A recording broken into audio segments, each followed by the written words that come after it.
భారత్ సంక్షోభంలోనూ అవకాశాలుగా మార్చుకుంటుంది. దేశ ఇంధన భద్రత కోసం భారీ ప్రాజెక్టుకు సిద్ధమైంది. అరేబియా సముద్ర గర్భంలో భారీ గ్యాస్ పైప్ లైన్లు ఏర్పాటు చేసేందుకు సిద్ధమైంది. హర్మూజ్ సంక్షోభం కారణంగా ఈ ఇరుకైన సముద్ర మార్గంపై ఆధారపడకుండా నేరుగా గల్ఫ్ దేశాల నుంచి గ్యాస్ తెచ్చుకునేందుకు భారీ ప్రాజెక్టుకు చేపడుతుంది.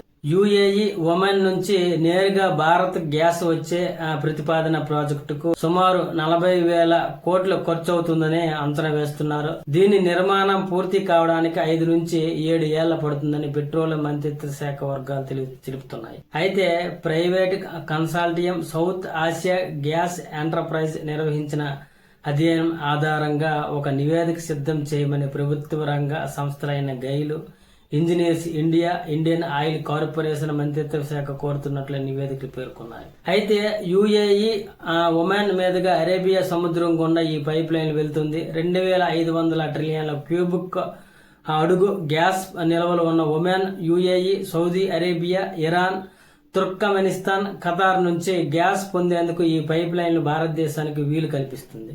సుమారుగా 3,450 మీటర్ల లోతులో వరకు ఈ పైప్ లైన్ ఉండొచ్చు. ఇది ప్రపంచంలోనే అత్యంత లోతైన సముద్ర గర్భ పైప్ లైన్లలో ఒకటిగా నిలుస్తుంది. సముద్ర గర్భ పరిస్థితుల్ని అంచనా వేయడానికి సేజ్ సంస్థ ఈ మార్గంలో సుమారు 25 కోట్ల వ్యయంతో సుమారు 3,000 మీటర్ల టెస్ట్ పైప్ లైన్లు వేసింది. ఒకవేళ ఈ ప్రాజెక్ట్ కార్యరూపం దాల్చితే హర్మూజ్ పూర్తిగా బైపాస్ చేయవచ్చు. ట్యాంకర్లు అవసరం లేకుండా నేరుగా గ్యాస్ భారత్ కు చేరుతుంది. దీర్ఘకాలంలో గ్యాస్ చౌకగా మారే అవకాశం కూడా ఉంటుంది. ఇప్పటికే యుఏఈ తన భూభాగం నుంచి ఒమన్ తీరం వరకు చమురు పైప్ లైన్ నిర్మాణం చేయాలని భావిస్తుంది.